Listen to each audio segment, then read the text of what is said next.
Thank you. श्रीवत्सवंशकलशोदधिकौस्तुभस्य श्रीवासराघवगुरोस्तनयं ततश्च विद्यावाप्य विबुधोत्तमतां दधानं पूर्वे सदा हृदि गुरुं करुणाकराख्यं लक्ष्मीनाथसमारम्भां नाथयामुनमध्यमाम् अस्मदाचार्यपर्यन्तां वन्दे गुरुपरम्परां यो नित्यमच्युतपदाम्बुजयुग्मरुक्मव्यामोहतस्तदितराणि तृणाय मेने अस्मद्गुरोर्भगवतोऽस्य दयैकसिन्धोः रामानुजस्य चरणौ शरणं प्रपद्ये माता पिता युवतयस्तनया विभूतिः सर्वं यदेव नियमेन मदन्वयानाम् आद्यस्य नः कुलपतेर्वकुलाभिरामं श्रीमत्तदङ्घ्रियुगलं प्रणमामि मूर्ध्ना भूतं सरश्च महदाह्वय भट्टनाथ श्रीभक्तिसारकुलशेखरयोगिवाहान् भक्ताङ्घ्रिरेणुपरकालयतीन्द्रमिश्रान् श्रीमत्पराङ्कुशमुनिं प्रणतोऽस्मि नित्यम् श्रीमान् वेङ्कटनाथार्यः कवितार्किककेसरी वेदान्ताचार्यवर्यो मे सन्निधत्तां सदा हृदि. The host is back. Would it be possible to give me co-host access? Please try.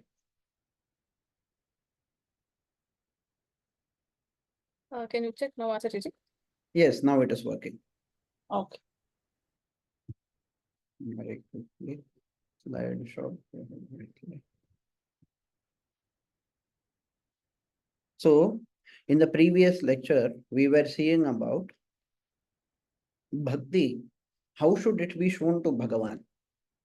We were originally discussing about 9 types of bhakti, and there we saw the first 3 types. Then we started saying, okay, but how do we show this bhakti? So we saw about how to learn about what counts as bhakti and what does not count as bhakti. We saw about how to treat pratyaksha. We saw about how to treat anumana. Then we saw about how to treat shabda. So what we are seeing here is shabda pramana, right? Now, when Bhagavan follows Shabda here means Veda. When Bhagavan follows Veda, there is no question at all. We already know. We have to follow in the same way. Correct? There are 2 things there. One is we worship those forms of Bhagavan that are following the Vedas. The second is we worship, we behave in the way Bhagavan has behaved. For example, Rama followed the Vedas perfectly. Ramo Vigrahavan Dharma. He is the embodiment of Dharma. Vedokhilo Dharma Moolam. The root source of all Dharma is the entirety of the Vedas. So therefore, we know that Rama followed Vedas perfectly. We worship Rama. And we also try to live our lives the way Rama lived. Now here some questions can come. This question came 2 days back. One person was asking this way. Rama can behave in any way he wants because he is Ishvara. Even though he has come as an avatara, as Ishvara, he can do whatever he wants. He said he is coming as a human, then he gave moksha to Jatayu. He can do whatever he wants. Does it mean we can also follow like him? The thing is, in the context of moksha, we do not have the ability to grant moksha to anyone. Where we do have the ability to imitate Bhagavan, we should see how he has done it. For example, oh, Rama lifted weapons. Can I also lift weapons? No. Rama followed Kshatriya Dharma and he lifted weapons against evil people when it was necessary to lift weapons. There are 3 points here. One, he followed Kshatriya Dharma. He was a prince. He tells Vali, it is my duty. This land is under my protection. Likewise, he tells Sita. He had told Sita earlier in Dandakaranya. These sages have sought my protection. It is my duty to protect them. The asuras there in the forest have not harmed Rama yet. Sita tells Rama, why do you want to fight? Those asuras have not done anything to you. Why do you want to take your weapon? Don't you know the story of the sage who lifted the weapon left by Indra? Once you lift a weapon, you might get addicted to using it. You might end up causing unnecessary bloodshed. Rama says, no, this forest has come under my protection. The sages have surrendered to me. Therefore, it is my duty to protect them. So we learn Sharanagati Tattva there, we follow it. Likewise, Rama follows Kshatriya Dharma in protecting them. People of each Varna have a different Varna Dharma. People of each Ashrama have a different Ashrama Dharma. So, if Rama lifts weapons, if Rama takes a Brahmastra and attacks an Asura, does it mean that we can also take Brahmastras? No. For that, there has to be an Asura. And we should also be Kshatriyas. And we should know how to use Brahmastra. And the opponent has to be an evil person. And the evil person should deserve the punishment at that time also. There are so many points there. So we cannot blindly imitate. Yes, we say Vedokhilo Dharma Moolam Smritishile cha Tadvidam. In Smritishile cha Tadvidam, Ramayana comes. Acharashchaiva Sadhunam, in that people who behave like Rama, Rama himself and people who behave like Rama, great saintly people, they are also coming. But how do we follow? When we follow, we don't follow just like that. We see what should be done and what should not be done.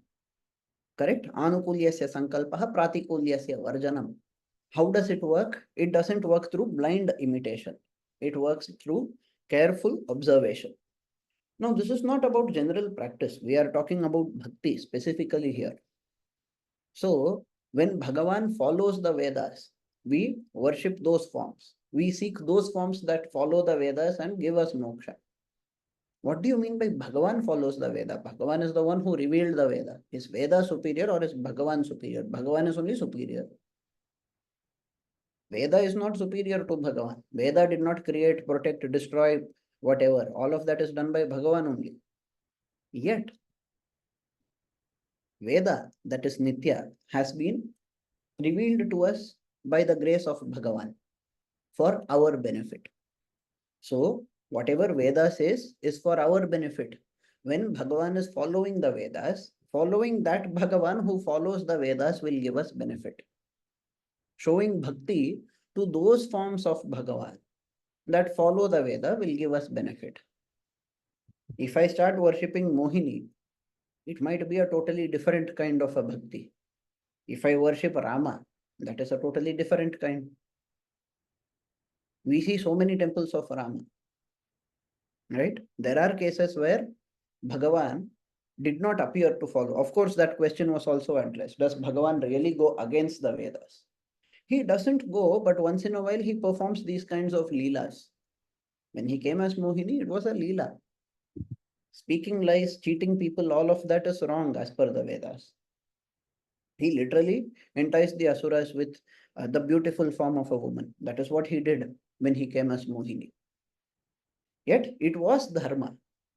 But just because it was dharma, it doesn't mean that we should also follow it or that we should start worshipping in that way. If we keep contemplating in that way, it is not something that has been advised by our acharyas.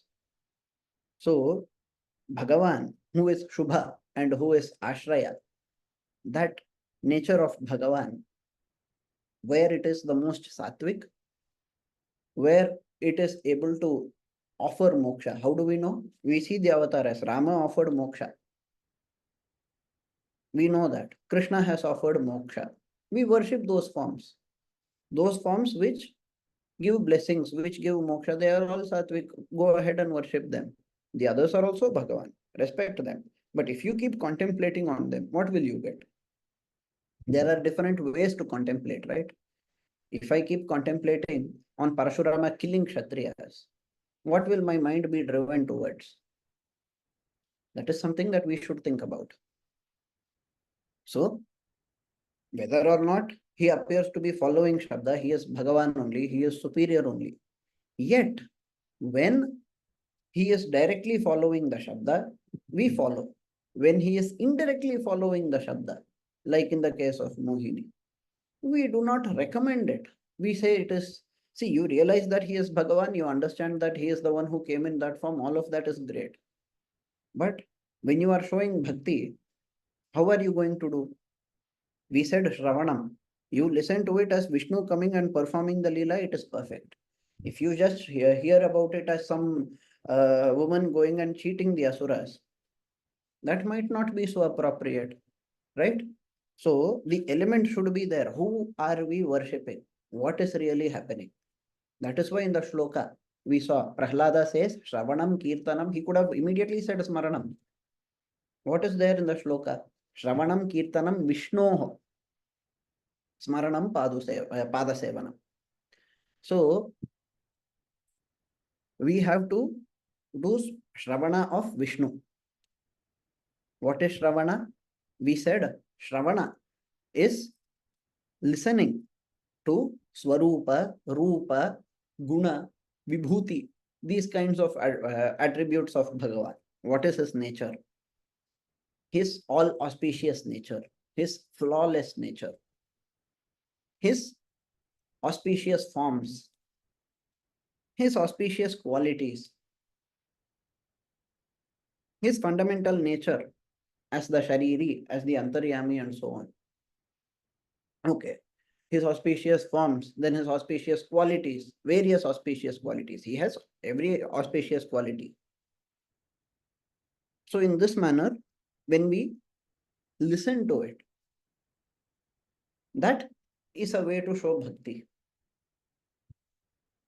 There was an Alvar who again and again listened to the story of Rama. As a matter of fact, the first time he listened to the story of Rama itself, he was excessively emotional, to the point where he was ready to send his army to Lanka to defeat Ravana, to serve Rama and defeat Ravana. So that bhakti bhava, Shravana, then Kirtana. Kirtana is what? You sing bhajan, you sing a praise, you sing a prayer, or you do Nama Sankirtana, Namocharana, you do recitation of the various names of Bhagavan. All of that will fall under Kirtana. Then there was Smaranam. Smaranam was where we said you keep contemplating. What do you contemplate on? Whatever has been listened to. Shravanam. Okay, what sort of Shravanam should it be? That Shravanam should also be authentic Shravana, right? Whatever you listen to should be authentic. For example, there might be some TV serial which is showing Bhagavan. Maybe it is about Mahabharata, maybe it is about Ramayana, maybe it is about Vishnu Purana, maybe about Bhagavatam, something, some scripture. But at least to the best of my knowledge, it is very, very difficult to come across any TV serial that is having an accurate description of what happened. Most of them, they add either their own masala, or they add or they subtract some important points. They forget some auspicious qualities. They might show Krishna, but they might not show him as a completely sattvic person. In the name of doing leelas, if they show him doing wrong things, evil things that should not be taken by people and followed, that would become very bad for us. So when we are doing Shravana also, we should do it from the authentic sources only, so that the information is accurate. That is important for us. And whatever has been learned in that manner, whatever has been listened to in that manner, maybe you go to an upanyasa, one pravachana karta is there, he is giving a lecture. He is giving the lecture so beautifully. You are listening and experiencing Bhagavan there. That bhakti bhava, the feeling of bhakti, it should be there no matter which type of bhakti it is. Shravana doesn't mean just going there and sitting. Oh, everything is entering my ear, but my focus is on my mobile phone. That shouldn't be done. So when we go to listen to these lectures and so on, what should we do? Put your mobile phone on silent or flight mode or whatever. The way you do it in the aeroplane, in the flight, when they say all phones should be kept on flight mode. Do something like that. You think this time is for listening about Bhagavan. Do only that. Just listen about his glory. That will be Shravana. That is pure Shravana. Focused listening. So you listened about him. Whatever you listened, you learned, you understood about him. And based on whatever has been understood, if you start thinking and contemplating, some people do it with their eyes open. Some people do it with their eyes closed. They imagine Rama coming, Krishna coming, whatever, doing his Leela or showing his giving blessing to people, all the auspicious things by imagining in their mind. They are able to show bhakti. It is not just about imagining scenes. You can imagine qualities. Whatever was heard, right? We said Swarupa, what is there in the Bhashya? In the commentary for that shloka. Veeraraghavacharya, who has written the commentary on that shloka, he has said Swarupa, Rupa, Guna, Vibhuti. Right? These kinds of things that are listened to. You think about that. You think about his Swarupa. Think about his Shuddha Sattva Swarupa. Think about his Rupa. You think about his gunas and you think about his vibhutis. Think about his vibhuti meaning what? Everything is his vibhuti only. Vaikuntha is Nitya vibhuti. Everything else is Leela vibhuti. If everything is his vibhuti, then what does it mean? If I think about some laptop in front of me, that is also thinking about his vibhuti. If I think about some other person, that is also thinking about his vibhuti. No, not like that. Thinking about his vibhuti means thinking about everything as his vibhuti. So when I look at something, I see a bird chirping. I see it as his vibhuti. I see the bird, but I'm understanding it to be his vibhuti. It is his creation. It is his leela. It is his sharira. It is his doing. Everything has been done by him. He has created it. He has given it the ability to chirp so beautifully. He has given it such an amazing form. So we are seeing his vibhutis, yet we are thinking about him. So the focus is not going outside of him, it is going to him only. That is very important. So when Krishna says in Bhagavad Gita, yo yo yam yam tanum bhaktah shraddhaya architum ichhati, tanu refers to what? Sharira. We are saying there is something superior to that. Yes, whoever worships in whichever form, according to that, I give them the benefit. But those who realize me perfectly, oh Arjuna, and those who worship me directly, I give them the direct benefit. So that is how we are to do it. So, smarana has to be done that way. There are 6 more types of bhakti, right? It is Navadha bhakti. Let us see what they are. There is Pada Sevana. It is a very simple word, right? Serving the divine feet of Bhagavan. Looks very obvious, but think about it. Can you really do Pada Sevanam to Bhagavan? Where is Bhagavan's Pada? Where is Bhagavan's Pada? A very important question. We saw that Bhagavan is in various modes, right? Para, Vyuha, Vibhava, Antaryami, Archa. Paraswarupa of Bhagavan. It is there only in Vaikuntha. We cannot go there. We are here on earth. I can't see that Paraswarupa. What will I do? Vyuha, I cannot see that. Vibhava, maybe if I am born lakhs of years later, I will see Kalki Avatara. Maybe if I had been born during Rama's time, I actually got to see Rama and Rama's Pada. But even in that time, I don't know if I worshipped him. As the Alvar very beautifully sings.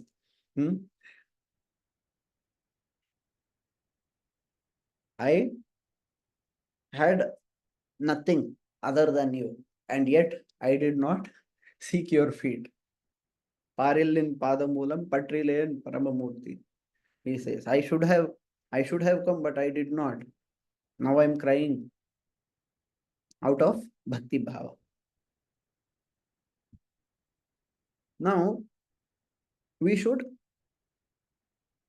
seek the divine feet, but seeking is different here. Seeking the divine feet is seeking moksha. Pada Sevanam is not seeking the divine feet, it is serving the divine feet. Seva means service.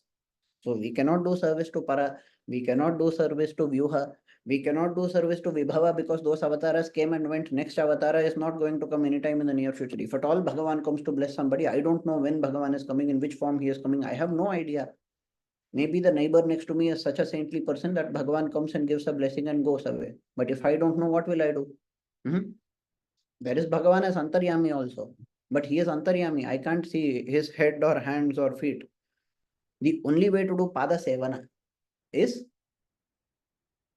therefore, to do it with the Archa Vigrahas. That is a practical one. But what does that mean? Pada Sevana of Archa Vigraha. Pada Sevana of Archa Vigraha, it doesn't mean we have to go and touch the feet. We don't have to necessarily do that. There are plenty of ways, right? You offer flowers to his feet. You think about his feet. You worship his feet. There are so many ways. You offer flowers, you offer water, pure water to clean his feet. All of that. All of that is Pada Seva. That is there. There are more ways to understand the term. I have heard some people explaining it this way. And that Pada Sevana means serving Bhagavatas. No, I am not sure how well that is going to fit here. But will you get the phala by serving Bhagavatas? Yes, you will definitely get. You serve Bhagavatas, will you get phala? You will get phala. There is no question there. Then there are people who say, Pada Sevana means you should do that seva that takes you towards Bhagavan. But that seva is only being explained here as Shravana, Kirtana, Ityadi. So, Shravana, Kirtana, Ityadi, the Navadha Bhakti that we are listing, they are already teaching us ways to go to Bhagavan only. So, Pada Sevana cannot mean just doing some seva so that we can reach his Pada. That is not the meaning conveyed by this term, because it is one among 9. We should be clear there. Then there is Archana. What is Archana? Performing puja. How do you do puja again? Para form possible? No, not possible. Vyuha? Not possible. They are all possible, but when you have attained moksha, not before. When you have attained moksha, you do pada sevanam straight to the feet that he has taken. You ask him to come as Rama and Krishna at the same time. You yourself take 2 forms and then do pada sevana to both Rama and Krishna at the same time. You can do that also. But that is in the state of moksha, not here. So here on earth, for you to attain Bhagavan, you are following the path of bhakti. And there we are saying there are 9 types of bhakti and listing them. And therefore, these types of worshipping are not applicable. So we said Archa Vigraha. Archa Vigraha, just like how you do Pada Sevana, you can do Archana also. That also, how do I do Archana? Can I do it in any way I like? A lot of people think it is only the feeling of bhakti that is necessary. How you do it does not matter. How you show it does not matter. And in this regard, they cite a lot of stories as well. A large number of stories are cited from Puranas and other scriptures to show that only the bhava is important. But it is not 100% that way. There is a catch. The person who has pure bhakti bhava would want to show bhakti in the way that is prescribed by Bhagavan. If I have devotion towards Bhagavan, I will worship him in the way that he wants me to worship him. If I worship in whichever way I like, and I say, oh Bhagavan, I am showing bhakti, therefore you have to accept this bhakti, that is actually selfishness. That is ahankara. So, when we want to show bhakti, we have to do it in the way he has prescribed. He has prescribed, this is the way to worship, that is the way to worship. It is very important for us to understand. So, can I offer anything and everything? If I am offering something, we say you give some sugandha pushpa, that is okay. You offer water, okay. You offer tulasi, that is okay. Patram pushpam phalam toyam, all of that is okay. But let us say I go murder my neighbor and then offer his body to Bhagavan. I say I'm doing it out of bhakti. Even if my neighbor is, let us say, a terrorist, is it going to be giving me the right fruit? Well, even if I have the pure bhakti bhava, whatever I do should be as per the scripture. That is very, very important. And that is what we saw in the previous 2 lectures, right? So when we are performing Archana also, it doesn't mean we can do in any way we like. Yes, Bhagavan will appreciate the bhava. But as pure bhaktas, it is our duty to learn more and do better. Maybe we don't have the time, but in the time that we have, what can we do? Maybe we are not very rich, but using the money that we have, what can we do? That is how we should think. Yatha Shakti, Yatha Jnana. Based on how much ever we know, based on how much ever we have the ability to do. We have to do. That is what Archana is all about. I mean, that is what any form of bhakti is about. So then there is Vandanam. You perform Vandana to Bhagavan. That is offering obeisance. Namaskara. You might think, wait, am I not doing many of these at once when I'm going to a temple? That is the advantage of going to a temple to worship Bhagavan. When you go to a temple, what are you doing? The priest is chanting some names or some mantras. You are listening, you are hearing it. Shravana. Some bhaktas are singing. You are listening to that. Great. Maybe you can also sit along with them and sing. Kirtana. Very great. Smaranam. Obviously, you are going to think about it. You are going to think about Bhagavan there. Everybody who is there at the temple, the purpose itself is to worship Bhagavan. Although everybody might not be really doing that. That is the real purpose. So, that is there. Pada Sevanam. Yes, you see his divine feet, you pray to it, you offer something, they will sell some flowers, some whatever items, some dravyas. You offer them to the divine feet of Bhagavan. Great. Archana, yes, the priest performs it for you. If it is at home, you get to perform it if it is in your home. If it is in the temple, the priest will get to perform it. So, that is done. Namaskara is again done, right? You perform Shashtanga Namaskara when you go to the temple. See how great the temple is. This is why Pancharatra praises the temple a lot. Pancharatra says, worshipping the Archa Vigraha of Bhagavan itself is a way to moksha. In fact, in Kali Yuga, it is the easiest way to moksha. We thought the easiest way to moksha is Sharanagati. How is temple worship the easiest way to moksha? You behave as a Sharanagata by going to the temple. The temple helps you to be a Sharanagata and express your Sharanagati. There it is helping us. Imagine what would happen if these places of worship are not there. We say Bhagavan is everywhere. Why does he need a temple? He doesn't need a temple, right? He is everywhere.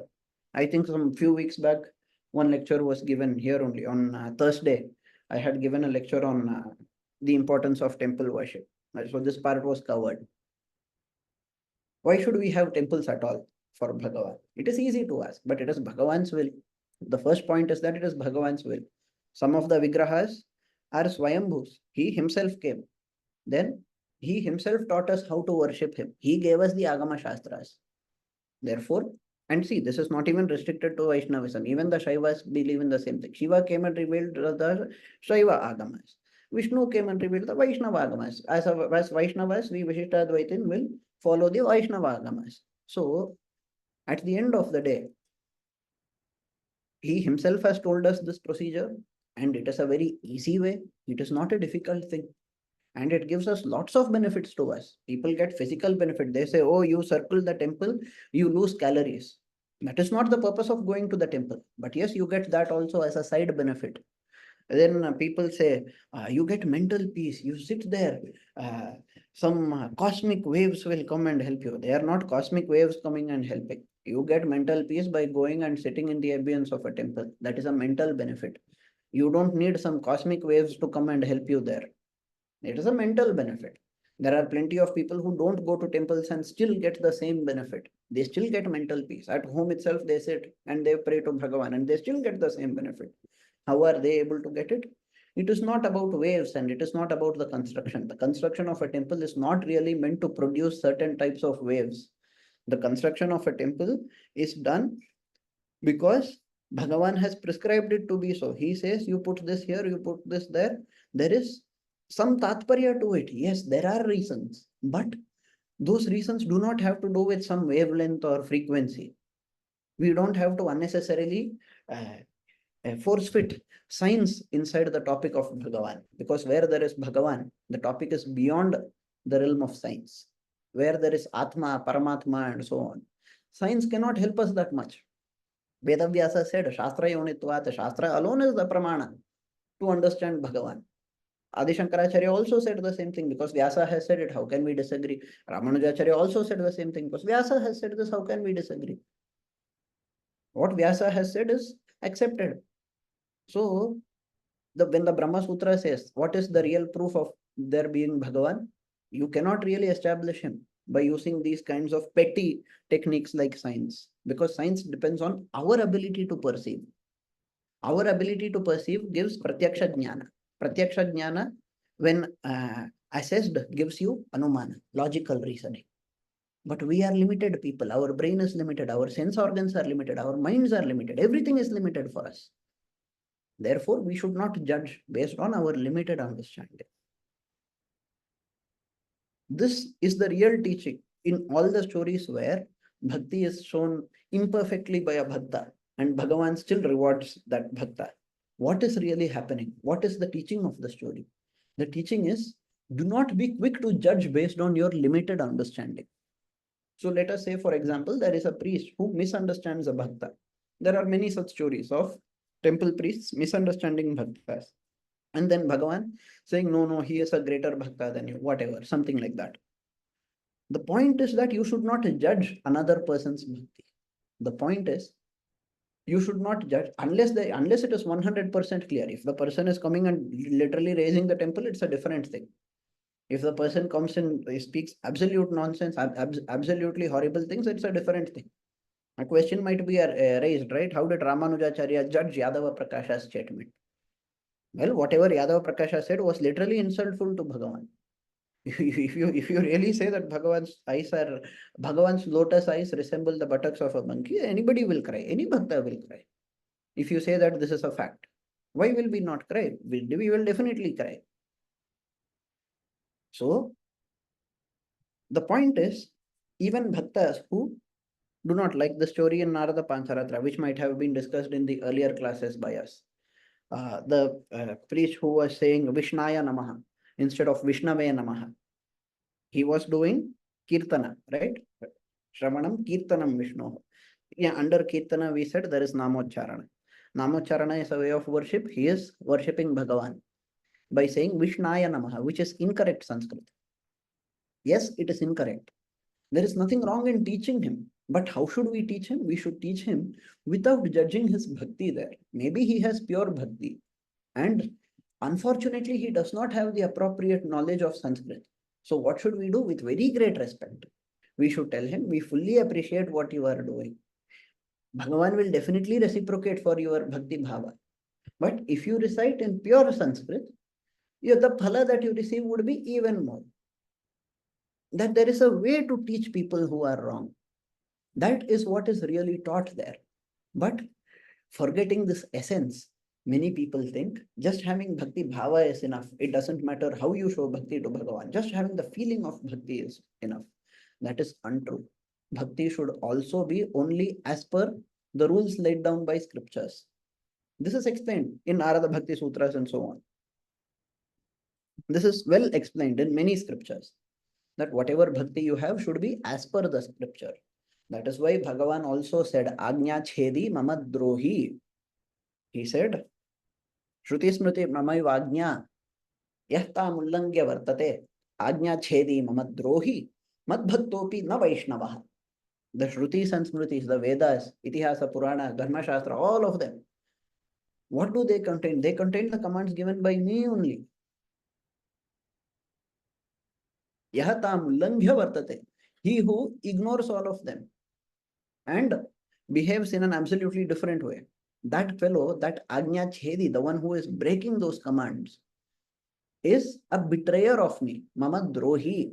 Mad Bhaktopi na Vaishnavaha. Even if he shows bhakti to me, I will not consider him as a Vaishnava, Vishnu says. Vishnu says, Mad Bhaktopi na Vaishnavaha.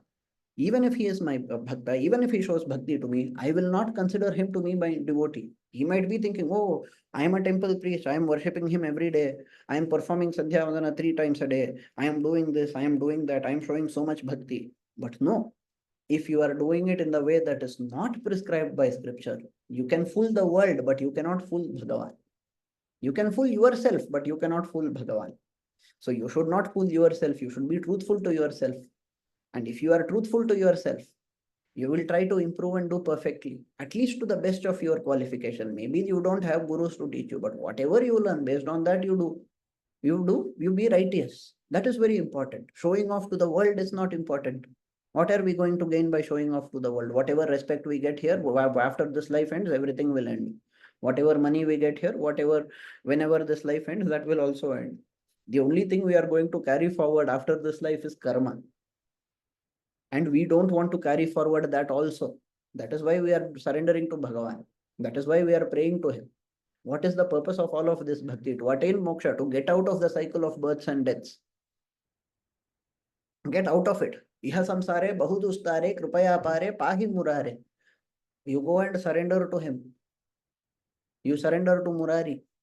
He will help you cross this samsara. This which is like a sagara, samsara sagara, which is very difficult to cross. Bahudustare. So Bhagavan is the only one who can help you to cross. Therefore, you should be truthful to Bhagavan. That is the point. So saying, oh, I have bhakti, therefore I can behave in any way I want, that does not really help. Oh, I have not seen proof yet. I showed bhakti, but I did not see any proof, therefore I will not worship him. No, that is also not right. Who are you to understand the proof of what he does? Maybe he is already reciprocating, you are not seeing. Or maybe he is removing your papa karmas. You have not experienced greatness, but you are supposed to suffer and he has removed your suffering and you have not understood it. Or maybe he is getting ready to give you moksha and you like an idiot are thinking, oh, I have not got anything yet. So looking at smaller things and thinking, oh, I have missed the smaller things. If I judge Bhagavan, that would be the biggest sin. I should never do that. Therefore, we should always have the bhava of doing pada seva to him. We don't have to always do pada seva to him. Pada seva is not mandatory to get moksha, right? Yet, we should have that bhava. When we have that bhava, we will not judge him. When we have that bhava, we will not judge other bhaktas. We will be able to understand that they are also like us. How are they any different from us? Krishna says, Shuni chaiva shvapake cha pandita samadarshina. In Bhagavad Gita, Bhagavan says, Vidyavanaya sampanne brahmane gavihastini. Shuni chaiva shvapake cha pandita samadarshina. I think we have mentioned the shloka also before. So, as per Ramanuja Bhashya, Vidyavanaya sampanne, referring to that Brahmana who has got so much Vidya and yet does not have any garva. He has got Vinaya, Vinamrata. He has got humble. That great Brahmana who got so much knowledge that he got humbled. He got so much knowledge that he understood there is so much more knowledge and that Bhagavan is only everything. I am nothing in front of him. And he got humble. And then there is another Brahmana who is only a Brahmana for namesake. I have a friend who once in a year, correctly, on the day of Avani Avittam, we call it in Tamil, on the day of Upakarma, he will put a new sacred thread and then the next day he will remove it. Then after 364 days, he will wear it again. There are such people, but they are still called as Brahmanas because of the birth, because of the community. Kevala Brahmane, says Bhagavad Ramanuja. They are Brahmanas only by namesake. But inside them also there is an Atma, correct? So, Vidyavanaya Sampanne Brahmane, Gavi in a cow, Hastini in an elephant. Cow is small, it is not so strong. Elephant is large, it is so huge, it is so strong, it is so this, so that. Shuni in a dog, Shvapake in the guy who eats the meat of a dog. Pandita Samadarshina in all of these, despite the contrast between the person who got so much knowledge and became humble, and the person who did not get knowledge, did not get humble, did not follow Shastras, nothing, but still calls himself a Brahmana. In both of them, how can you see equality? They are clear opposites.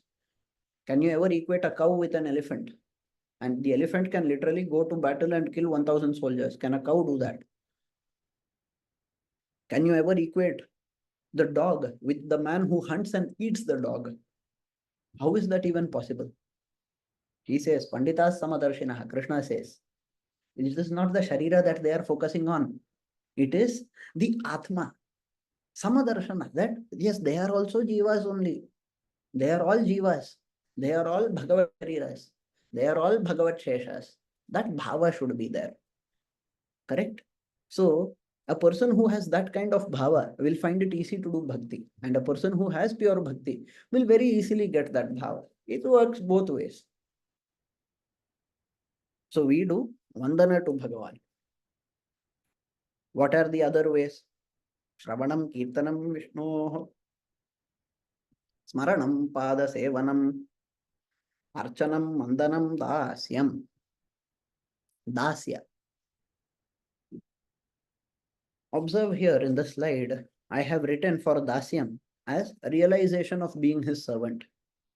For Sakhyam, I have written it as feeling of being his friend. I wanted to intentionally differentiate the two a little.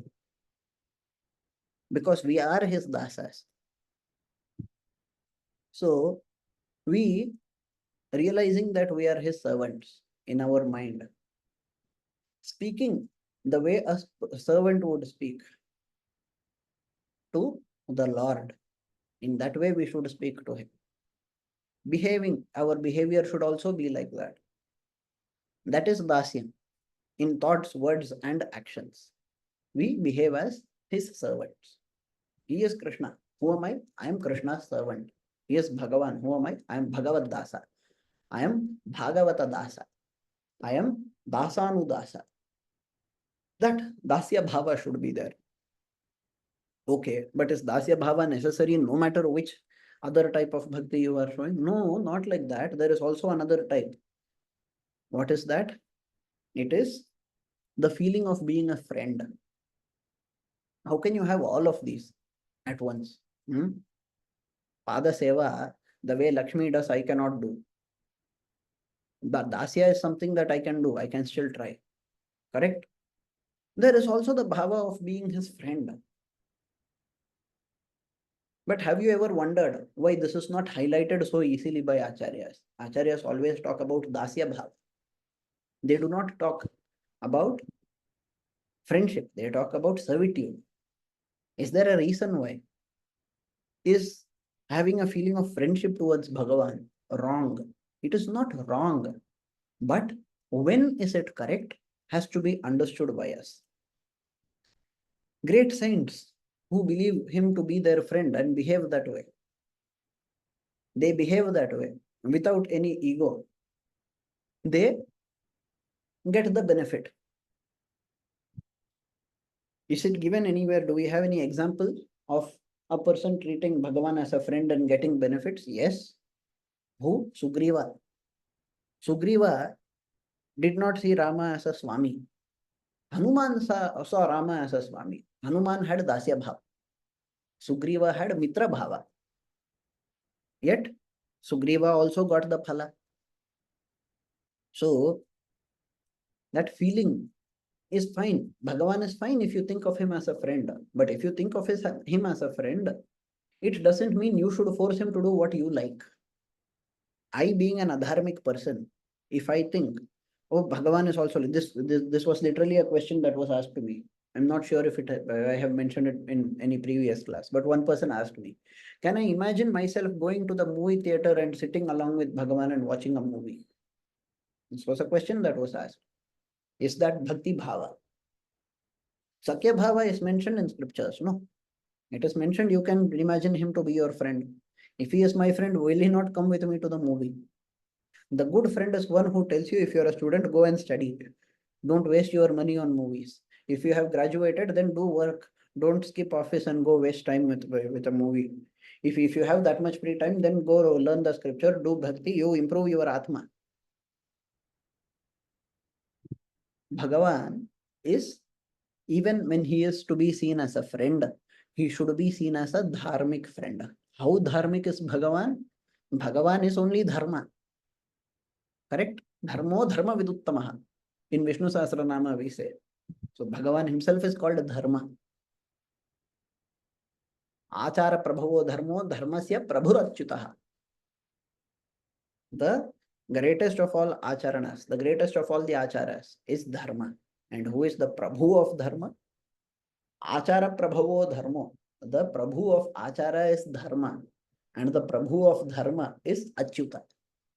So Bhagavan is the Prabhu of dharma.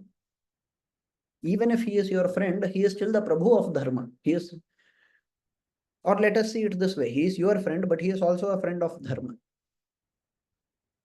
So you cannot go and imagine him to be adharmic. You cannot imagine him to be doing something against the scripture. You should not think, oh, I will do something wrong, but I will imagine Bhagavan to be my friend. That is not the right way to show bhakti. And therefore, a lot of people find it difficult to do. We are imperfect. We are bound by our karmas, and we have done a lot of papa karma. So if I start thinking about Bhagavan like my friend, then I will also think of him doing wrong things just like me. I will do 100 wrong things in life. I will imagine Bhagavan also doing wrong things. Then where is that bhakti? How am I going to get the phala properly? So we should remember that even if we are thinking of him as a friend, we think of him as the perfect friend. He is the perfect being, that Nikhila Heya Pratyanika, that Kalyanekatana, that person is my friend. Having understood how Bhagavan is, Krishna says in Bhagavad Gita, Manushyanam Sahasreshu Kashchit Yatati Siddhaye, Yatatam api Siddhanam Kashchin Mam Vetti Tatvatah. Among thousands and thousands of people, only some try to attain Siddhi. I'm just giving the rough literal meaning here, not getting into the Bhashya, which explains it in greater detail. Ramanujacharya, in the commentary on that shloka, adds more levels to explain how many levels there are. There are people who never try, there are people who start trying. Among the people who start trying also, there are only some people who do it till they attain Siddhi. Kechit hi Siddhi Paryantam. Kashchit hi Siddhi Paryantam yatate. So, Siddhi Paryantam, until attaining the fruit, till the end. I start taking the effort, but I should continue that effort till I get the result. How many people do it? Very few. Among those people also, how many people know Bhagavan? How have understood Bhagavan? How many have understood it as it is? That is a very, very, very small number. That is what Bhagavan is saying in Bhagavad Gita. So, we should try to understand that those who have understood him properly, Kashchin Mamvetti Tatvatah, Tatvatah, as he is, as the reality is, in that way, whoever has understood him, those people will move forward. The others, depending on the extent to which they have understood him, the extent to which they show proper bhakti is going to vary, and therefore their phala is also going to vary accordingly. So, we should be careful. And this is the reason why Sakya Bhava is not as famous as Dasa Bhava. Dasa Bhava is famous everywhere, right? They say you behave like a Dasa. This Dasya Bhava, they say you are Bhagavan's Dasa. You are his servant. He is the master. You bow down to him. You fall at his feet. What did we see before? What did we see? We saw Pada Sevana.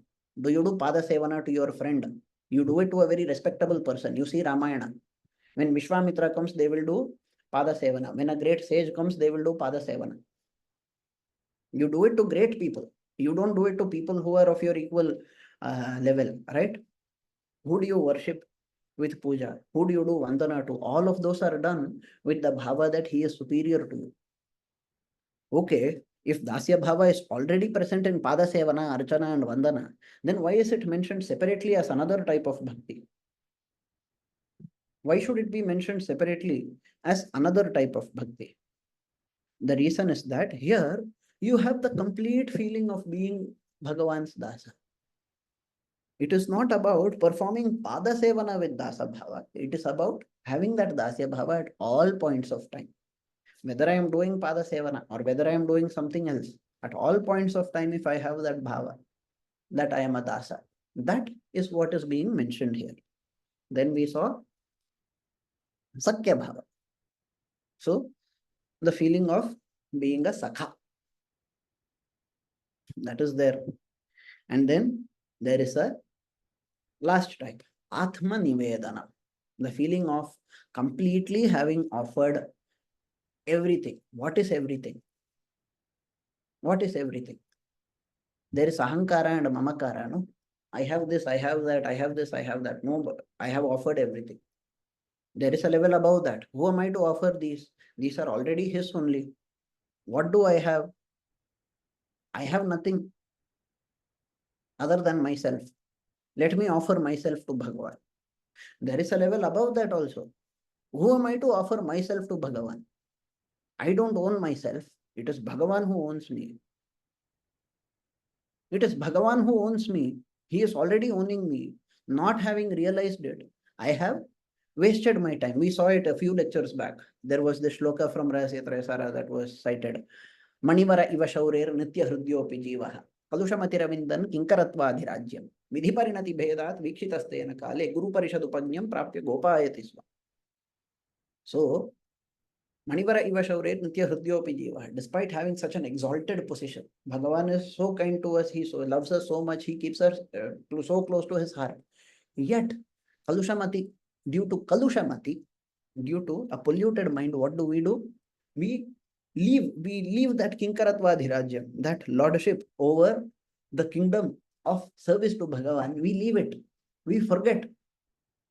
We forget that we are qualified to go attain moksha.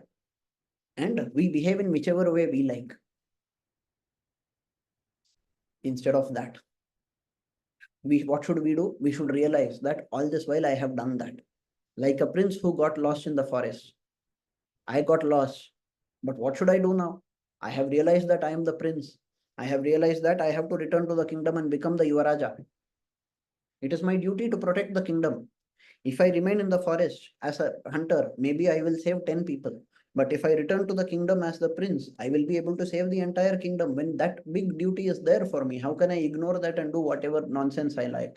Just running around, jumping on trees and behaving like some, I don't know, behaving like some monkey. What should I be doing? I should civilize myself. What is that civilization? That is learning how to be a good bhakta, how to show pure bhakti to Bhagavan, how to improve as a bhakta, how to perform Sharanagati. Bhakti Yoga also needs Sharanagati. Without Sharanagati, nothing works. We have seen that. Bhakti Yoga needs Sharanagati. Prapatti also needs Sharanagati. Prapatti itself means Sharanagati. That is Paripurna Sharanagati. So, you have Atma Nivedana, the feeling of completely having offered oneself to Bhagavan. You offer everything. I have nothing. It is all his. I am not even offering. He is only making me to think that I am offering when nothing is mine. I myself am not mine. I belong to him only. So, by his grace, I am going towards him. I am performing this act of worship to him because I am not performing it. He is the one who is making me to perform. I am not myself. I don't own myself to control my body to do this. I belong to him. And he is the perfect person. Since I belong to him, everything that I do will also be perfect. Why? Not because I am making things perfect, not because I am perfect, but because he is perfect and he is making me to do it that way. With that bhava, we have to offer ourselves to Bhagavan. So that completes the 9 types of bhakti. Shravana, Kirtana, Smarana. These were covered some lectures ago. Today we covered the remaining 6. Pada Sevana, Archana, Vandana, Dasya, Sakhya, Atma Nivedana.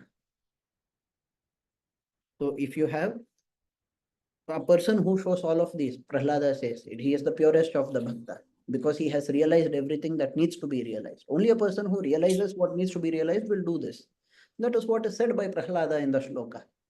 So we have covered the 9 types of bhakti. If you have any question, please feel free to ask. I have only one clarification. Yes. What is meant by this Ananya Bhakti? See, Anya Bhakti. Anya means other. Okay. Ananya Bhakti means not having any other Bhakti. See, if I have Bhakti towards Bhagavan and then I have Bhakti towards somebody else also. Let us say I love the rain. Because I love the rain, I start showing Bhakti to Indra also. So I pray to Bhagavan, but I pray to Indra. I have Bhakti towards Bhagavan, I pray to Indra also. My Bhakti is not Ananya Bhakti. Ananya Bhakti will come when you realize that he alone is sufficient to give you everything. And he alone is needed. Other than him, nothing else is needed. Ananya is the opposite of Anya. So you don't go to any Anya, you don't go to any other person. You go only to him. And you show only bhakti to him. You don't show abhakti to him. Right? So you show only bhakti to Bhagavan. You show only bhakti only to Bhagavan. So, Thank you very much. because other than him, nobody is necessary. Every other person is also created only to attain him at the end of the day. When the king is available, why should I go seek the soldier outside the gate? I will directly go to the king. Whatever the soldier can give me, the king can also give. But whatever the king can give me, the soldier cannot give. One who realizes this, one who realizes that I am actually close to the king, and further realizes that it is the king and the king alone who needs to be served, because he is the one who is actually controlling the kingdom. If I serve the soldier, that is also a way of serving the king, but it is indirect. Correct? The soldier himself is serving the king. I am serving the soldier. It is an indirect way. But what is the problem? Why can't I do this indirect service? If I serve the soldier, that is also equal to serving the king. No, there is a problem there. What if the soldier is not a perfect soldier? What if he makes mistakes? He is supposed to be on duty, but once in a while he sleeps. I am serving a guy who himself is lazy. How will I be then? Or I am serving a person who himself is not perfect. How will I be then? Therefore, we should seek the perfect person. Who is perfect? Only Bhagavan is perfect. Nobody else is perfect. I am definitely not perfect. So don't show bhakti to me, but show bhakti to Bhagavan. That's Ananya Bhakti.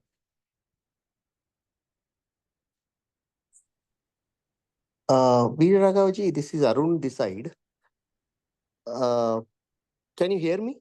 Yes. Yeah.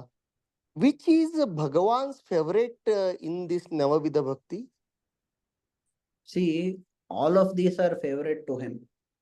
And one who shows one of these could also very well show other qualities. In terms of time, see, maybe if I have Dasya Bhava, I will not have Sakya Bhava. That those two cannot go hand in hand. But if you see some others, multiple of them could be done by the same bhakta. It is up to you to choose whether you want to perform only one of these continuously. I will do one perfectly, but I will stick to that. You can very well go ahead and do that. Some people say, no, you should try to do all of them as much as possible. Some people say you have to do compulsorily a few of them. Any three you perform properly. Something like that is said by the Vallabhas. They say, do at least these many properly. The others, if you don't do, also, he is fine. But they give a number there. They don't say, this is compulsory. So, that is there. But no, all of these bhavas, right? If you have bhakti, will you not want to do pada seva? Will you not want to do archana? Will you not want to do vandana? Will you not want to do atma nivedana? Atma nivedana, the feeling of surrender, it is the result of atyanta bhakti. When bhakti increases beyond a point, we feel like surrendering ourselves. That is going to happen, right? Yeah. These types are Because there. most of the Yes. the characters in Ramayana or Mahabharata or the stories what we hear is Mhm. of the famous characters are like who has Dasya Bhava. Like Maruti. Like he loved to be the servant I and do already gave bhakti. you an example. No, Maruti loved to be the poet. Sugriva loved to be a friend. But Sugriva is not as admired as Maruti is admired.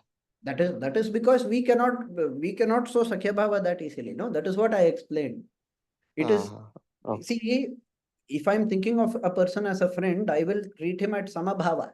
When I treat him at Samabhava, I will forget that he is superior to me. Arjuna asks Krishna, aparam bhavato janma param janma vivasvatah katham etad vijaniyam tvamadav proktavaniti.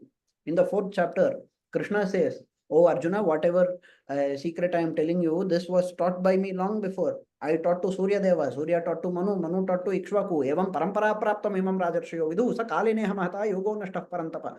In this way, by parampara it was being transferred, but eventually over the course of time, it got lost.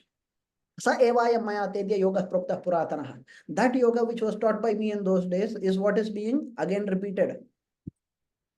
Adya puratana yoga prokta. That ancient yoga has only been said. Bhaktosi me sakha cheti. What does Krishna say? You are my devotee. And what kind of a devotee? You are treating me as a friend, a sakha. Sakha cheti rahasyam hi etad uttamam. This uttama rahasya has been revealed to you.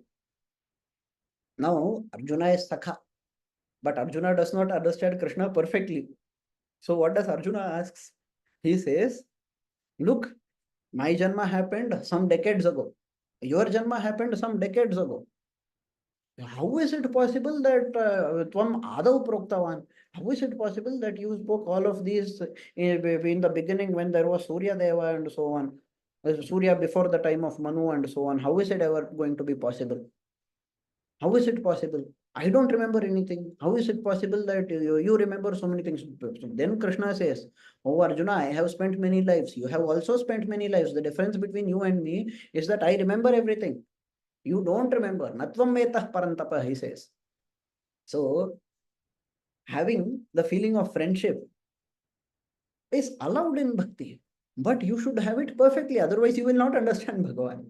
You might not even be able to believe. Arjuna was not even able to believe Krishna's words. No, Arjuna literally started wondering, how is this even possible? What is Krishna saying? Even if he is your friend, whatever he says will be perfect. Even if he is your friend, he is a perfect being. That realization is not easy to come across. That is why we don't recommend it. That is why it is not highlighted. Though Krishna used to consider Arjuna as a Sakha, but Arjuna, I don't think would have claimed that Krishna is also my Sakha, but he had that Dasya Bhava only on him. Did he have it all the time? Not When all the time. there are plenty of times when he did not have Dasya Bhava. See, when Krishna Correct. was Vishwarupa, Arjuna suddenly realizes that he is inferior. But Correct. he does not behave like an inferior person at all points of time. In fact, the majority of times that are mentioned, Arjuna does not consider himself that way. When Arjuna is there with Krishna, the way Arjuna speaks is not with Dasya Bhava most of the time. Only during the Vishwarupa only he was portrayed like that. Waited So, for Arjuna to surrender to him. Why does uh, Krishna not know when to teach Bhagavad Gita to Arjuna? Oh, Arjuna is going to get a doubt tomorrow. Let me clarify today itself so that he doesn't get a doubt. Oh, we are about to leave for the battlefield. Once we go to the battlefield, Arjuna is going to look at all the elders and is going to get confused. Let me tell him right away so that he doesn't waste any time. Oh, we have reached the battlefield. Now Arjuna is going to tell me to take him to the middle of the battlefield. He is going to see all of them. Why to stop time and waste everything? Let me directly tell Arjuna so that time is not stopped. For Krishna, it is still a waste of time. No. Even if for others time is stopped, for Krishna it is a waste of time. Why should I waste my time that way? Let me teach him now itself. Krishna does not teach. Arjuna asks Krishna, take me to the middle of the battlefield. Krishna takes very innocently as though he does not know what is going to happen. Then Arjuna sees there is Bhishma, there is Drona, there is Kripa, and then Arjuna starts wondering, oh no, who am I going to fight against? Who am I going to kill? These are all my gurus, my bandhus. Who am I really going to attack? What am I going to gain from this? This is the stupidest thing that I could ever do. He starts thinking that way. Krishna still does not respond. Krishna stays silent. He stays silent until the 7th shloka of Bhagavad Gita. Why? What happens in that shloka? In that shloka, Arjuna says, I am very confused. I do not know what is right and what is wrong. I surrender to you. And to me who has surrendered to you, please give the correct guidance. Until Arjuna surrenders, Krishna does not teach. Krishna is very strictly following what Manu had said. Na prishta kasyachit bruyat. Until you are asked, don't say anything. Remember that. So Arjuna did not have that sabha. He could have asked first itself. See, there are plenty of times when Arjuna gets startled at what Krishna does. You are saying he had Dasya Bhava. Krishna said, oh Arjuna, whatever is happening here is all decided, pre-decided. This is karma. This yuddha has to happen. Everything is going to happen. Surrender to me and do your duty. Still, when Abhimanyu dies, how does Arjuna react? Arjuna starts crying so much. Arjuna says, "Oh, if I don't kill Jayadratha by sunset tomorrow, I will commit suicide." Which Bhagavan's Dasa does that? Dasa will not claim ownership of his own life. He will not have the right Correct. to kill He will his. transfer his trust on the Bhagavan, and he will expect him to do for him. It is not just about the trust. The ownership of my life is also Bhagavan's. No, who am I to Bhagavan's end only. my Yeah, life? correct, correct. Who am I to end my life? Arjuna did not think about it. He forgot the Gita. Uh, So, please be careful about how you are judging people. yeah, like I don't know whether this is out of the context or this one. Most of the time, it strike to my mind that lakhs together soldiers were killed just because the difference between Kauravas and Pandavas. What was their karma like? What happened to Each one their of wives, them had done their Papa Karma. kids? They had also done Papa Karma. That is why they suffered. Those No, who they had were done part Punya of Karma. Krishna's army was there. That also got part into we went with Kauravas. You Krishna did not even think about their karma. Like they were, as long as they were with Krishna, they had a punya. They were were like that sacred way. warriors. You are thinking that way. Even on the side of Kauravas, they had Punya because it was Krishna's command that they joined the side of Kauravas. Correct. You are assuming that once they went on the side of Kauravas, they got Papa. No, it was Krishna's will. Krishna said, I will send you to fight for Kauravas. Therefore, by fighting for Kauravas, they were still serving Krishna. Okay, okay, okay, okay. Also, I already clarified, just having bhakti is different from actually being a Vaishnava. Just because I have bhakti, just because I am fighting on the correct side, it doesn't mean that my karma is all 100% pure or anything. I might be fighting on the good side, but I might still be the most evil person on earth. Then what will you do? Correct. Maybe for my own selfish reasons. Let us say I'm there during the time of Mahabharata, the war is going to begin. I'm going and offering my services to Pandavas out of my own personal vengeance. Let us say Duryodhana humiliated me someday. I want to take revenge on him. This is the right time. Let me join the Pandavas. I'm an evil guy. I need not be a good guy. If I have been insulted by a bad guy, I might have been I might have been as evil as Duryodhana or even more evil. But I still joined the right side simply because I want to achieve something. It is still possible. Maybe I have done lots of bad karmas in my past lives. In this life, I was born in Krishna's land. I was therefore automatically getting all the because in my past janmas, some amount of punya was also there. Due to that punya, I was born into in Krishna's land. I became a soldier in Krishna's army. But there is also a lot of past papa. Where is that going to go? Just because I joined Krishna's army, all the papa will disappear. If papa disappears that way, punya should also disappear. He should give moksha, no? Did Krishna give moksha to every single person who was ever associated? We say that Krishna does give moksha. But when does he give moksha? He gives moksha to Sharanagatas. He does not give moksha to non-Sharanagatas. Duryodhana also saw Krishna, no? Duryodhana also got darshan of Krishna so many times. Did he get moksha? He did not. He still hasn't got moksha. I did not get to see Got Krishna. I don't think in all probabilities I might have been a stone or I might have been some underwater creature which never got to see Krishna. Whatever, I don't know.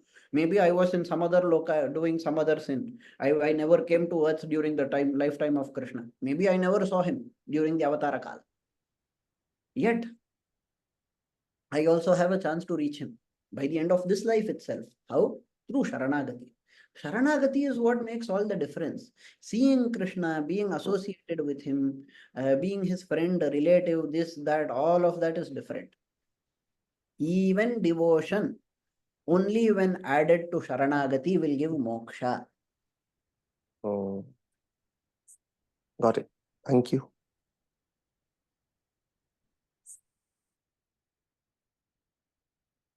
Any other question?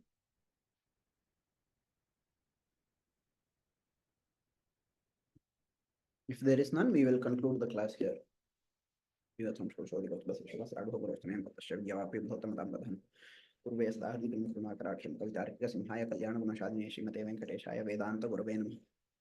Thank you for attending.